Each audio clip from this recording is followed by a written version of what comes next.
This is Radio 3. Are you together?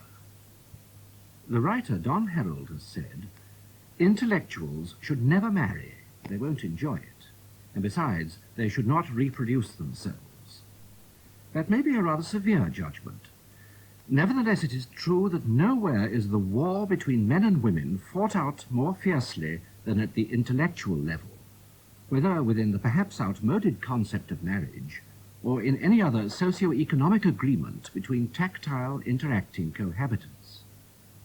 So we thought there might be some psychotherapeutically supportive value in the presentation of a short quiz to help you clarify your status in and suitability for any battle in which you are currently engaged. The questions have been prepared for us by E.S. Turner, and those addressed to women are put by Richard Briers, and those to men by Prunella Scales. But because of the androgynous, if sexually chauvinistic times in which we live, you will notice that many of the questions are open to the concept of role exchange. According to Oscar Wilde, to be intelligible is to be found out. Is this a fair dictum? Keep your answer short and intelligible. According to Arthur Koestler, there never was an intelligentsia without a guilt complex. It is a professional disease. Describe not more than 6 of your current guilts or neuroses and state which of them you most enjoy. As a woman, how do you regard yourself in the scheme of things? As some sort of cosmic joke? As a great biological disaster? As a male with brain damage? Or as a primary force for social and cultural advancement with a touch of Babylon and Soho thrown in? If none of these is applicable, how else would you categorize yourself? As a man, discuss the following statement. Liberty is the battle cry of the noble. Lib is the battle cry of the ignoble. Give some account of the stages by which you think women's lib came to stand for women's libido. Can you advance any theory as to why women lag behind men in the ability to talk wittily about wine? Is there any inherent defect in women to prevent them pronouncing on the sincerity or otherwise of supermarket plonk? Man's capacity for abstract thought has made little or no contribution to human happiness, except insofar as it has enabled man to achieve a lasting intellectual ascendancy over woman. Discuss. Give an account of the reasoning which led you to burn your bra. Would you say this gesture has enabled you to advance more confidently through a socio-cultural thicket of ambivalences to the point where you can transcend self? Or has it just left you feeling a bit cold? Chaucer asked, what is better than wisdom, and answered, woman. What did Chaucer mean by this? Was he looking on woman purely as a sex object, or did he regard her as a gentle solace to the scholar ravaged by the fierce intellectual life?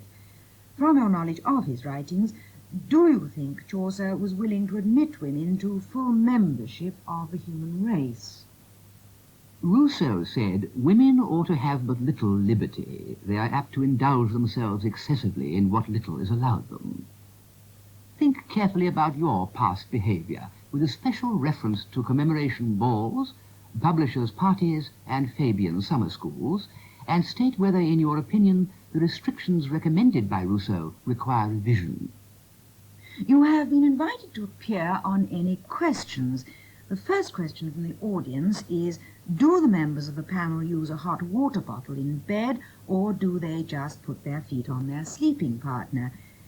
Draft a reply which combines a freezing minimum of politeness with a rapier-like wit, a reply which expresses your sense of outrage at being called upon to waste your talents on an audience of morons, and which at the same time respects the privacy of your own sleeping arrangements. What are the pitfalls to be avoided by a woman intellectual who attempts to face the world as a groovy chick? In a high-table discussion, a famous academic said his idea of total intellectual disgrace would be to be caught stealing a book about royalty on horseback from a bookshop. Another academic said he would find it infinitely degrading to live in Wembley in a semi with a ding-dong doorbell. Give 3 examples of behavior which you would regard as leading to intellectual ruin and extinction. A popular school of thought believes that the salvation of humanity lies in the cultivation of an androgynous lifestyle, a unisex commonwealth of nations, an epicene world in which the sexes are depolarized and all the labors of life are shared by male and female. In other words, a world without gender in which everyone wears tight jeans with the same picture on their buttocks. Discuss the advantages and disadvantages of such a world from A, the female point of view, B, the male point of view. Indicate how you would prevent this ideal world from being ruined by groovy chicks. Your wife taunts you because her brother, who is a journalist, takes only 3 hours to write something which is read next day by 3 million people, whereas you, an intellectual, have taken 3 years to write a thesis which has been read by half a dozen people. Describe, as if to an inquiring student, the spiritual satisfaction of spending 3 years in an intellectual vacuum. Draw a simple sketch of symbolic flower arrangement in the Japanese manner, in which radical chic and rationality are linked by the theme of responsible permissiveness. Your wife complains that you are going round saying that every painting and every piece of sculpture has resonance. What do you mean by resonance? What do you think other people mean by resonance? Is it an expression that you have picked up from the Quality Sunday newspapers? If not, state where you picked it up and why it is so necessary to you. Your husband is a liberated thinker and apostle of a new freedom. Latterly he has been talking a good deal about the anti-life modalities, which in his view stand as an obstacle to human fulfillment. More recently still, he has been coming home late with the story that he has been widening the frontiers of compassion and coming to grips with the human predicament.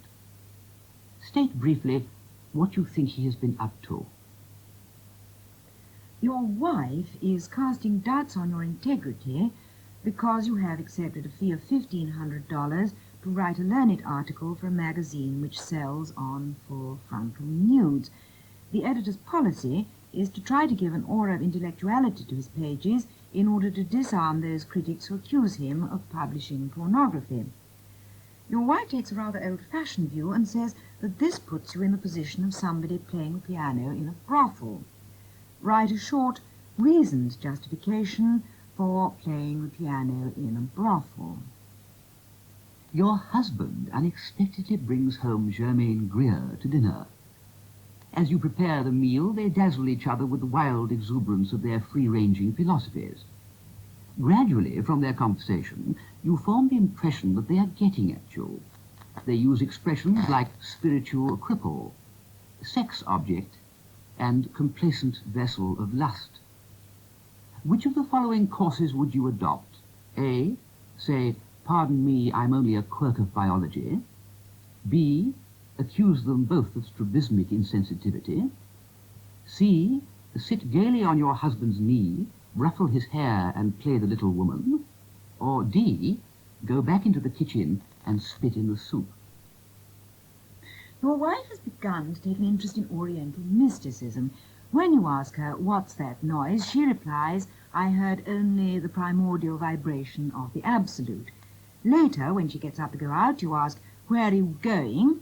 And she replies, to seek the unmanifested root of objectivity.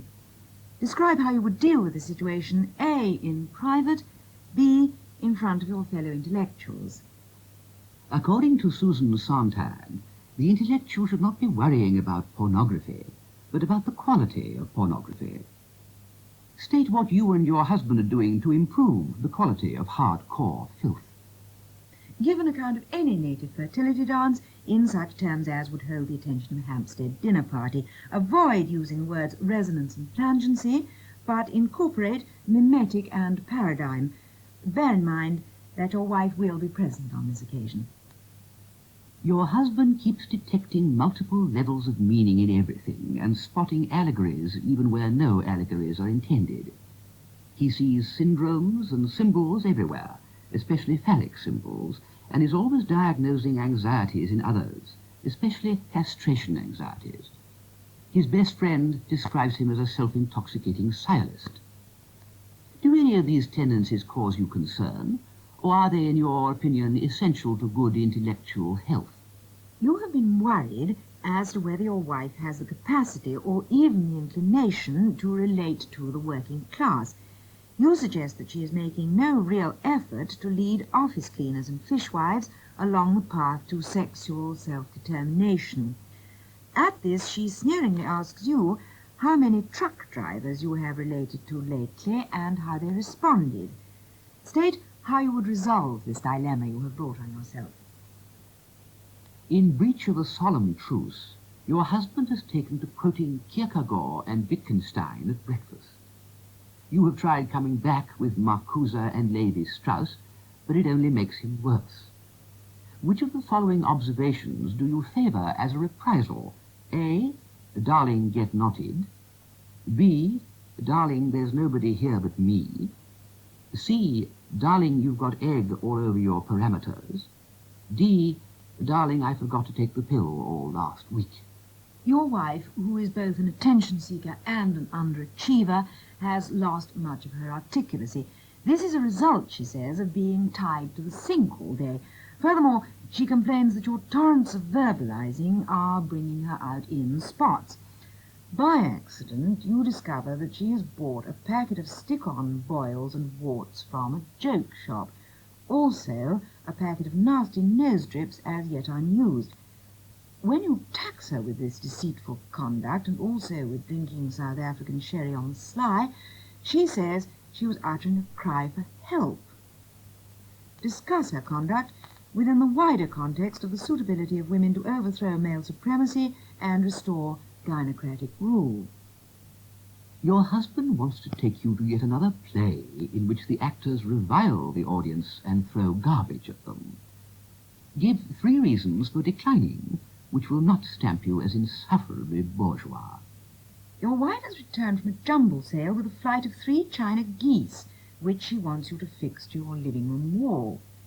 She says china geese are now high camp, and that if you put them on your wall, you will demonstrate your witty appreciation of the banalities of mass culture. You suspect, however, that she has a secret passion for china geese as such. Outline the arguments by which you would strive for a mutually satisfactory solution to this problem. You have had a furious quarrel with your husband, who denounces you for taking a moral stance over something you saw in a film by Prunella. He says that a person capable of striking moral attitudes is unfit to be mother to his children. Write a short, passionate speech of protest, concluding with a plea to be allowed a second chance. When Madame de Stael called at Blenheim Palace and asked to see the 4th Duke of Marlborough, the Duke, hearing that this intellectual dragon was at the gates, withdrew into a corner of the palace and cried in anguish to his servants, "Lock me up, lock me up." Are there any female intellectuals today from whom you would wish to be locked up, and if so, why? Are there any female intellectuals you would wish to be locked up with? Your 9-year-old son has been invited to review a children's book for a Sunday newspaper. His notice is not only trite and naturally illiterate, but reveals an attachment to middle-class values. Your husband wishes to rewrite it, but you insist that this would be dishonest. He asks if you have any better suggestions. Have you? Finally, are you afraid of Virginia Woolf? It is assumed that your answer will be untrammeled by fashion, censorship, good taste, or common sense. Nevertheless, please make sure that it does not appeal only to the cognitive minority, who may not be listening now anyway, since they claim only to switch on to Hans Keller, John Peel, or Planet of the Apes. That quiz for intellectual cohabitants was compiled by E.S. Turner, and the questions were read by Richard Briers and Prunella Scales. The producer was Patricia Brent.